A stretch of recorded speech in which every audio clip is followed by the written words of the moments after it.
आनंदकंदं परब्रह्मलिंगं भजे पांडुरंगं। नमो देवै महादेवै शिवाय सततं नमः। नमः प्रकृते भद्रायै नियन्तां प्रणतां स्मतां। गुरुब्रह्मा गुरुर्विष्णु गुरुर्देवो महेश्वरा गुरु साक्षात् परब्रह्म तस्मै श्री गुरवे नमः। गुरुब्रह्मा गुरुर्विष्णु गुरुर्देवो जनेश्वरा गुरुर्साक्षात् जनार्दन स्वामी तस्मै श्री ओं जनार्दनाय नमः। तस्मै श्री ओं शांतिगिरे नमो नमः। ओम जनार्दनाय नमः। ओम जनार्दनाय नमः। ओम जनार्दनाय नमः। शिवयोगी जगद्गुरु जनार्दन स्वामी महाराज की जय। उत्तराधिकारी महाराज की जय। बजरंगबली की जय। आता अत्यंत गोड बघा गोड आणि म्हणजे मकरान संक्रांत दिवस अशा पर्व कालावर श्री भानेश्वरांनी बाबाजींच्या चरणापाशी पडत असलेले सर्व पुण्यवान भाग्यवान गुरुभक्त माता भगिनी बालगोपाल त्याप्रमाणे आपले साधक याचे ब्रह्मचारी समजा रामानंदी ब्रह्मचारी रवींद्र ब्रह्मचे पुंडलिकन बळाविषयी विष्णू त्याचं काशीत तात्या आपले बसे मामा अमरजी संत जो असे शेजवळ असलेले समजा आपले संकेत दोन संकेत वर्गेश सोबत असलेले सर्व सेवकरी वर्ग माता भगिनी या तसंच मला शिवदास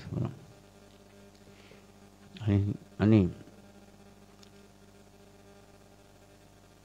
या जनसामा जे उपस्थित आहेत अशा या पवित्र मंगलमय समय या सर्वांचं टाळीवाजणं विनंती आहे.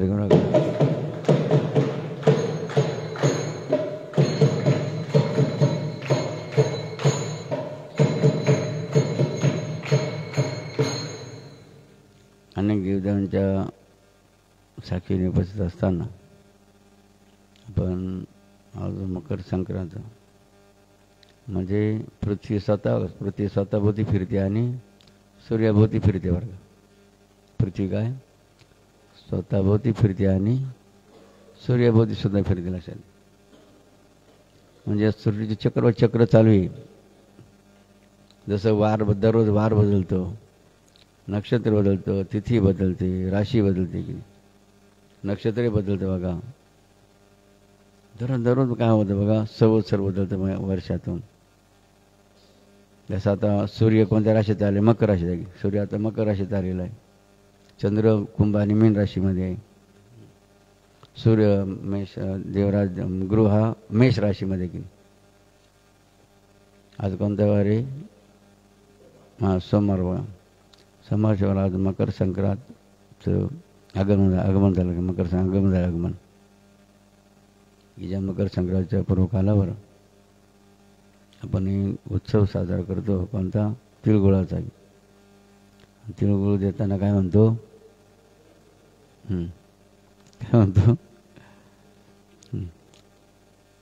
की आपली बघा भारतीय संस्कृती किती महत्त्वाची आणि सुंदर आहे की. जसं आणखी ह्या सणाच्या निमित्ताने आणखी काय म्हटलं जातं, हे तीळ किती जणांनी वाटून खाला होता. आता तीळ किती राहतो की नाही, त्या तिळाचे पण काही 7 भाग. मग किती वाटायला विचार करा की. म्हणजे माणसाने बरं का प्रसाद जर मिळाला ना, बरं का कोणताही प्रसाद स्वतःला मिळाला ना, स्वतः सर्व खाऊ नये बरं का. तो काय करा, वाटून खावा. काय खावा? नवीन धर्मशास्त्र काय म्हणतं, प्रसाद किती खावा. काय प्रसाद किती खावा याचंही गणित सांगेल बघा शास्त्राने. म्हणतो आरतीचा असेल की तीर्थयात्रेचा असेल, अशा कोणाच्या देवाचा असेल तर किती घ्यायचा असतो. ज्याचं रूपांतर मलमूत्रात, काय जो प्रसाद खाल्ल्यानंतर त्याचं रूपांतर कशात होणार नाही, मलवर्गात, त्याला म्हणतात तीर्थ प्रसाद वर्ग. मग आपण काय करतो, गप खातो.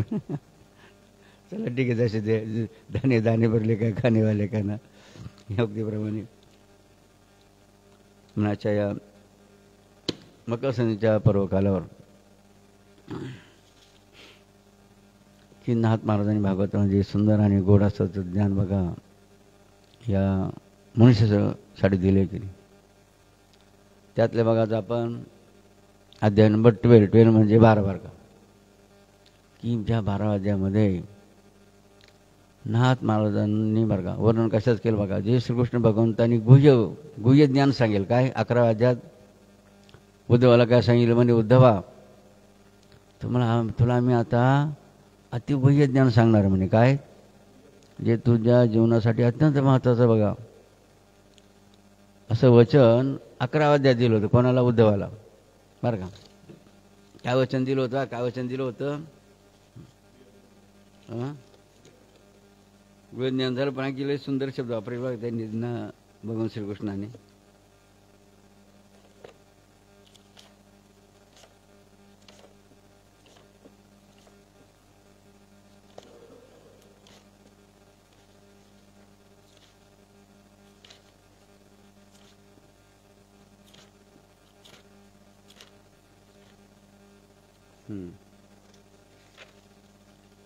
काय म्हणतात ना श्रीमंत काय म्हणतात बाबा काय ऐकवर का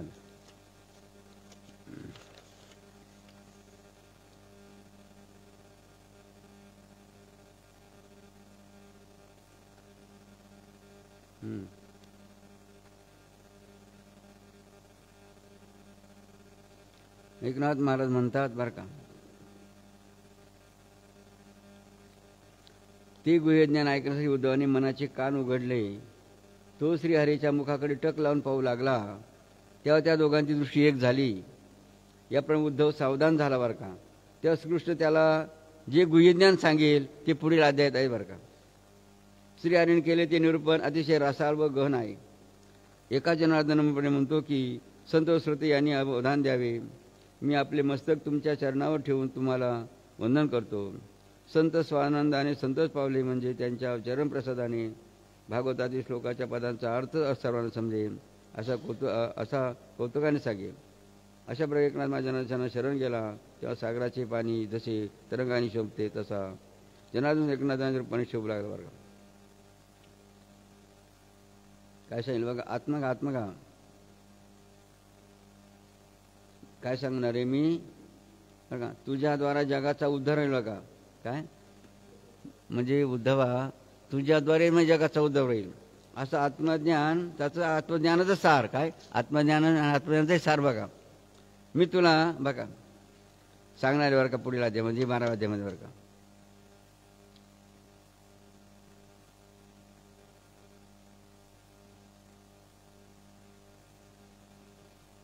भगवंत काय म्हणतात बघा आणखी उद्धवाला म्हणे अनेक पुराचे कुळ आहे बघा अनेक कुळ मानतात की कुळ त्याचं इकडे बसेल कोणाचं कुळ काय कोणाचं कुळ याचं वेगळं कुळ आहे बरं का मात्र भगवंत काय म्हणतात जगाली सर्व कुळ आहे म्हणे ती माझीच आहे काय कुळ जरी अनेक पुराचे तर ती माझीच कुळ आहे बरं का म्हणतात आणि जगात सर्व लोक माझ्याच गोत्राचे म्हणे मग गोत्र कोणतं असत माझं ते मग कोणी भूत्राचं कोणी विश्वामित्राचं कोणी भारद्वाज असेल की कोणी भृगु गोत्र असेल या आत्मज्ञानाचे सार बरं का भगवंत आता बरं का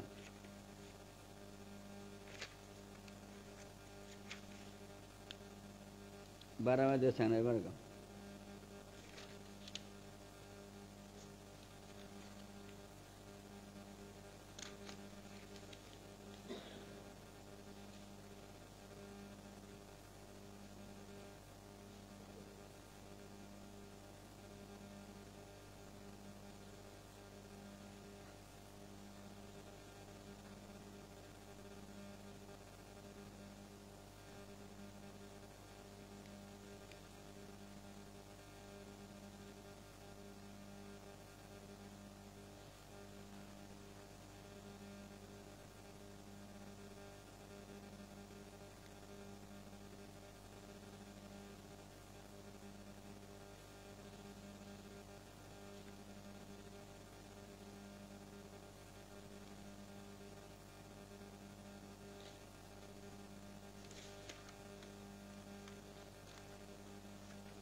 तर बरं का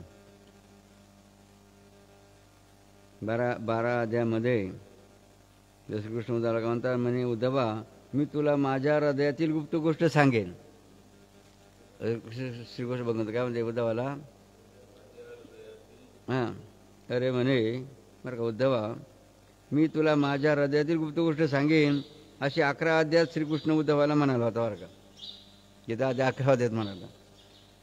मग तेव्हा श्रवण सुत्सुक म्हणजे ऐकण्यासाठी अत्यंत आनंदी आणि उत्साहात असलेला उद्धव श्रीकृष्णाकडे उत्कंठेने पाहू लागला. आता कारण खूप जणांना सांगलं आहे ना, मग अत्यंत उत्कंठ कशाला. जसे मग त्यांनी उदाहरण दिलं बघा, जसं बरं का किती उत्साह होता. जसं चातक बरं का, चातक काय करतो, मेघातून पडणारे पावसाचे थेंब चोचीने वरच्यावर झेलण्यासाठी काय करतो आहे की नाही, प्रयत्न करतो लक्षात घ्या. कारण चातक पृथ्वीवरचं पाणी पित नाही आहे की, तो कोणतं पाणी पितो. मग जसं चातक पावसाचे वरच्यावर बघा झेलण्यासाठी प्रयत्न, तसं श्रीकृष्णाची वचन ऐकण्यासाठी उद्धवाने आपले अवधान रूपी मुख उघडले बरं का, लक्षात घ्या.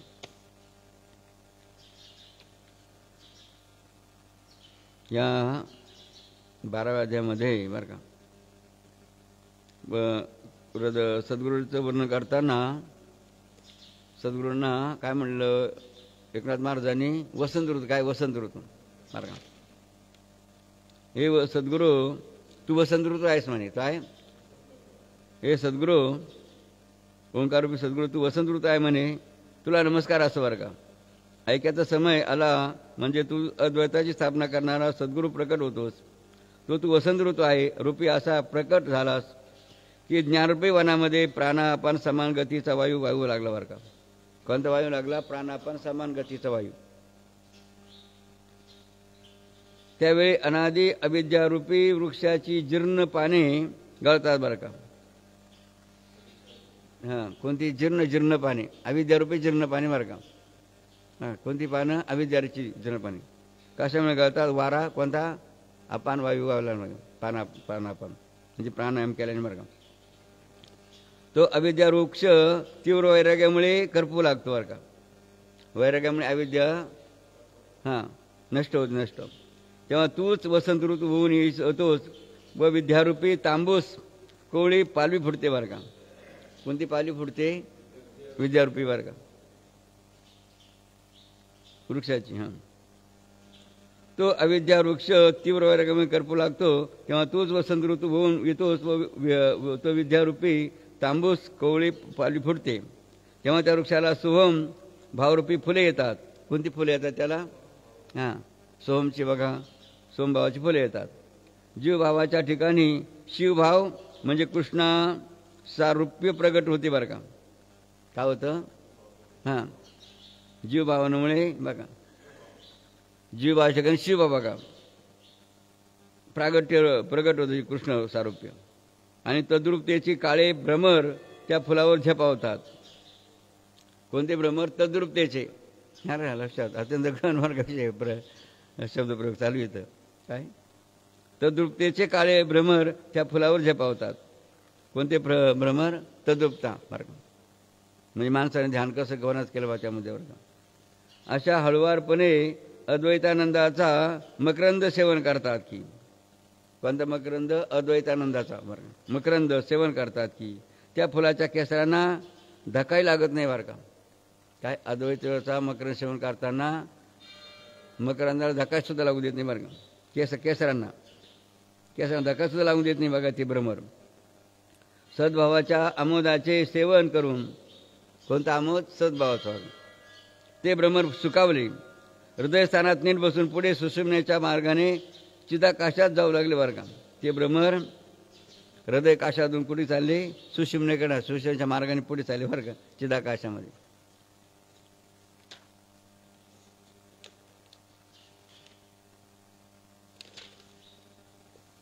नंतर साही कमळांना ओलांडून ते सहस्रदल कमलात दाताना द्विदल पद्मा बसून 16 फलांच्या पद्मापर्यंतची पद्मे योगरूपी मलय वायूने वाकून त्या सहस्रदल पद्मामध्ये लीन झाले बरं का. म्हणजे प्राणायाममुळे जे काही प्राप्ती होती बरं का त्याचं वर्णन करेल इथं. सहस्रदल पद्म बरं आणि सहस्रदल.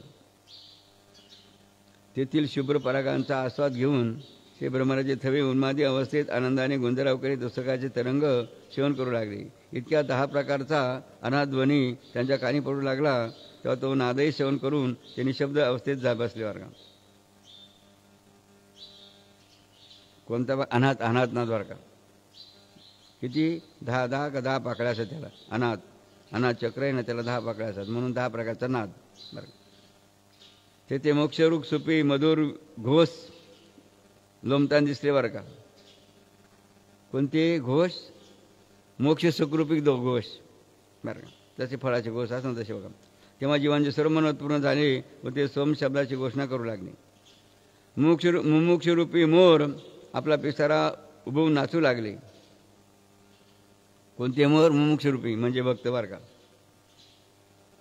त्या वसंत वनात येऊन त्यांनी गुरुनामाचा आनंदाने जयघोष केला बरं का. त्यांनी कोणता घोष केला? हां, वसंत वनात बरं का. आनंदाने जयघोष वा गुरुनामाचा केला. नियम रूप कोकिळांचे मौन वसंत ऋतूच्या आगमनाबरोबर दूर होऊन ते पक्षी सद्गुरू सवनरूपी कुंजन करू लागले बरं का. हां, गुरुची स्तुती करायला आले. काय करायला आले? भक्तिरूपी सरोवरात निर्मल जल होते.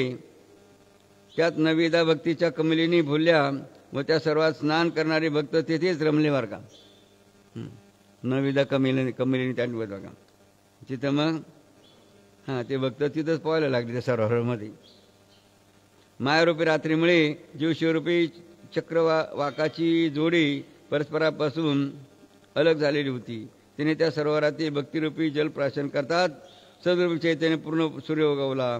अविद्या रात्र विलास गेली व जीवशिवाची भेट झाली बरं का. त्रिकोणाची भेट झाली जीवशिवाची. वसंत ऋतू हा वृक्ष विकास पावला बरं का. वसंत ऋतूत बघा कोणता वृक्ष? भक्तिरूपी वृक्ष विकास पावला. त्याच्यापासून स्वानंद धारा वाहू लागल्या बरं का. त्यांच्या पारंब्या थेट धराधर जो शेषशाही नारायण त्यापर्यंत जाऊन त्याच्याशी एकरूप झाल्या बरं का. बोधरूपी चंदन गंधित वायू वाहू लागला.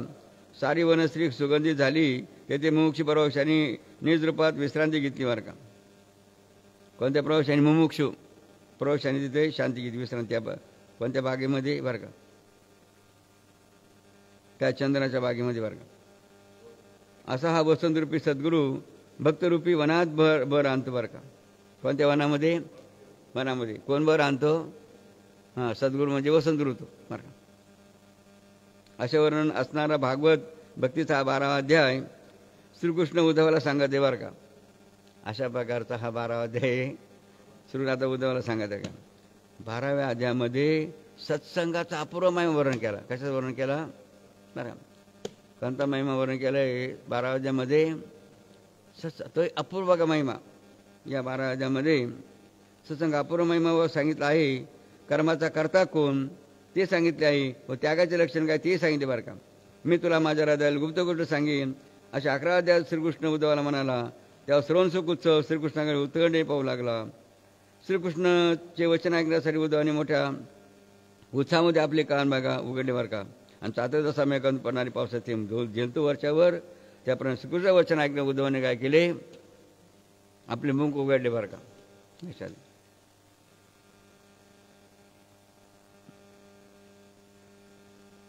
आता शेवटचा मुद्दा घेऊ, छोटा सेवा बरं महत्वाचा. एखाद्याला स्नान संध्या व भोजन ज्याप्रमाणे एकदम मिळावे व आनंद व्हावा त्याप्रमाणे ज्ञाता ज्ञान व ज्ञेय ही त्रिपुटी एकदम समजून घेण्यासाठी उद्धव उत्कटित झाला बरं का. उद्धवाची उत्कंठा पाहून भक्त रूपाळू अति उदार श्रीकृष्ण आपल्या जीवाचे गुण सांगण्यास उद्युक्त झाला. मला वश करण्याची शक्ती अष्टांग योगामध्ये नाही बरं का. देव काय सांगतो उद्धवाला?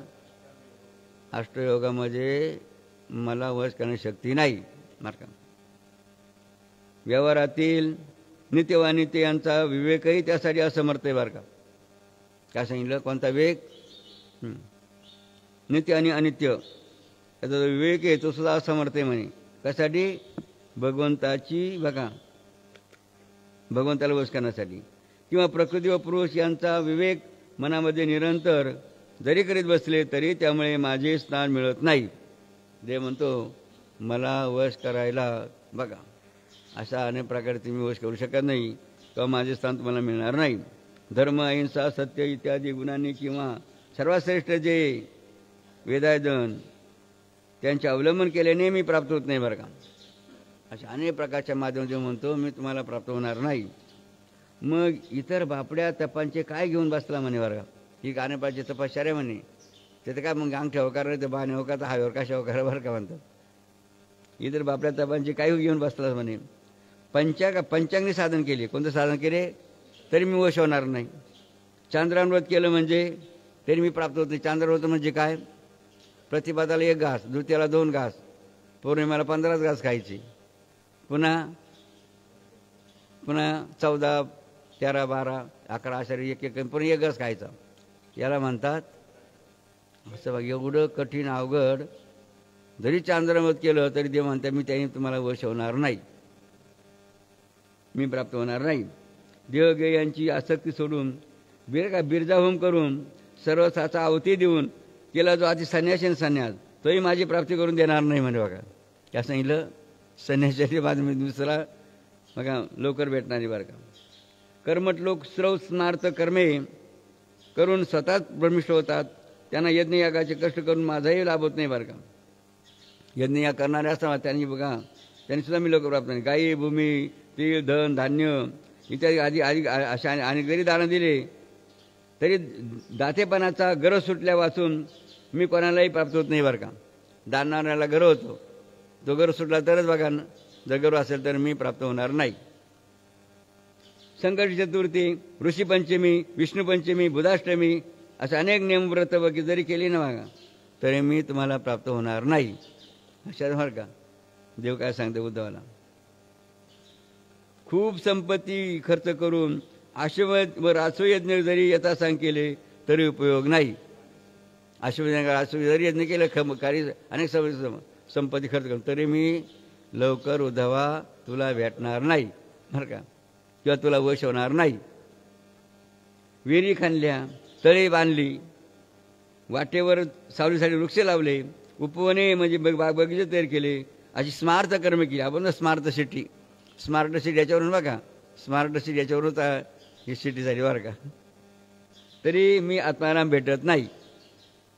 वेदातील छंद जाणले, रसमय गुप्त मंत्राचे ज्ञान प्राप्त केले, चमत्कारी पूजा, यज्ञविधी, अनुष्ठान यात जरी खूप शक्ती असली तरी ती जरी पवित्र मानली तरी त्यांनी माझी प्राप्ती होत नाही. अशा अनेक माध्यमातून श्रीकृष्ण उद्धवला सांगत नाही, अरे उद्धवा मी तुला लवकर भेटणार नाही, मी तुला वश होणार नाही, माझी प्राप्ती होणार नाही.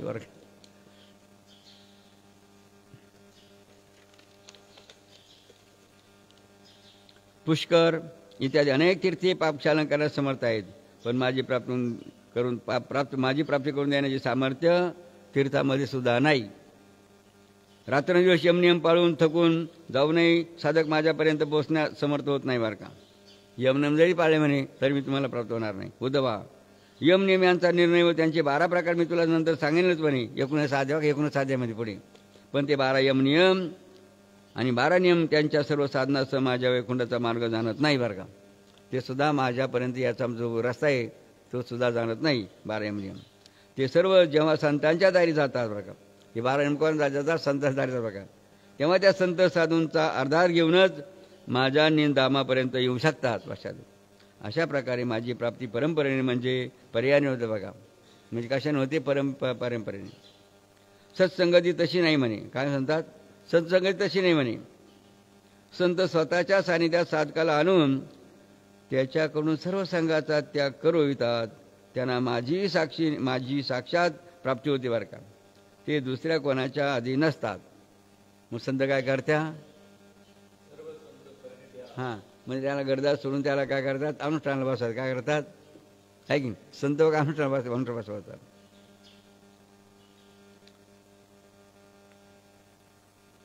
आणि मग त्यांच्याकडून संघाचा त्याग करून, मग स्त्री संघाचा हिताने बघा, दुष्टांचा संघाचा तो त्याग करतात आणि मग त्यांना माझी साक्षात नंतर बघा त्यांना माझी साक्षात प्राप्ती होती म्हणे.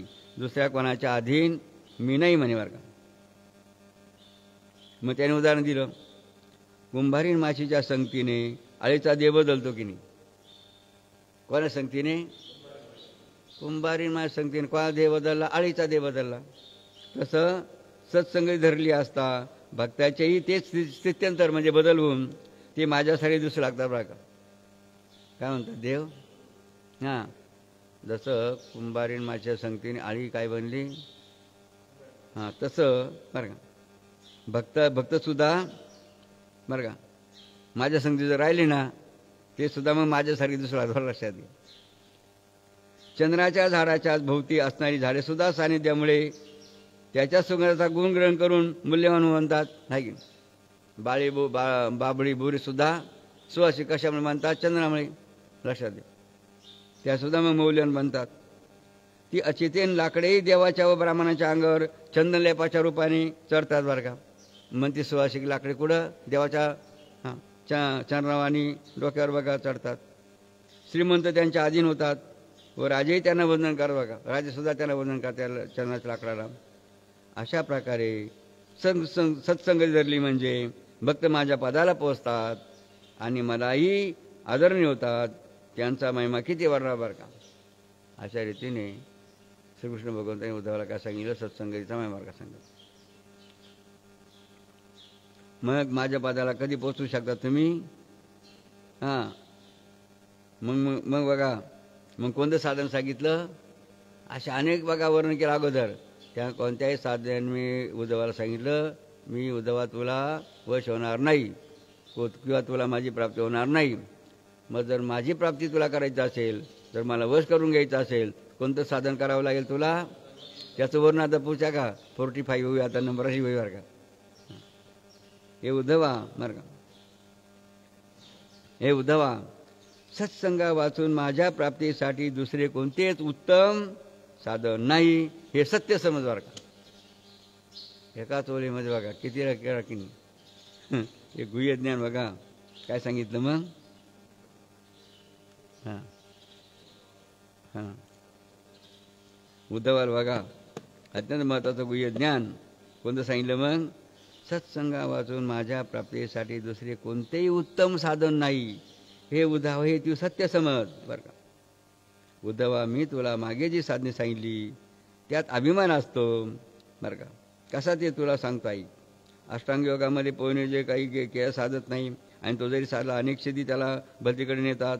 नित्याने ते विवेक करणाऱ्या साधकाला आपल्या विद्वतेचा अभिमान असतो आणि सन्मान व द्रव्य यांचा लोभ निर्माण होऊन ते ज्ञानच साधकाला बाधक होते विघ्नांत.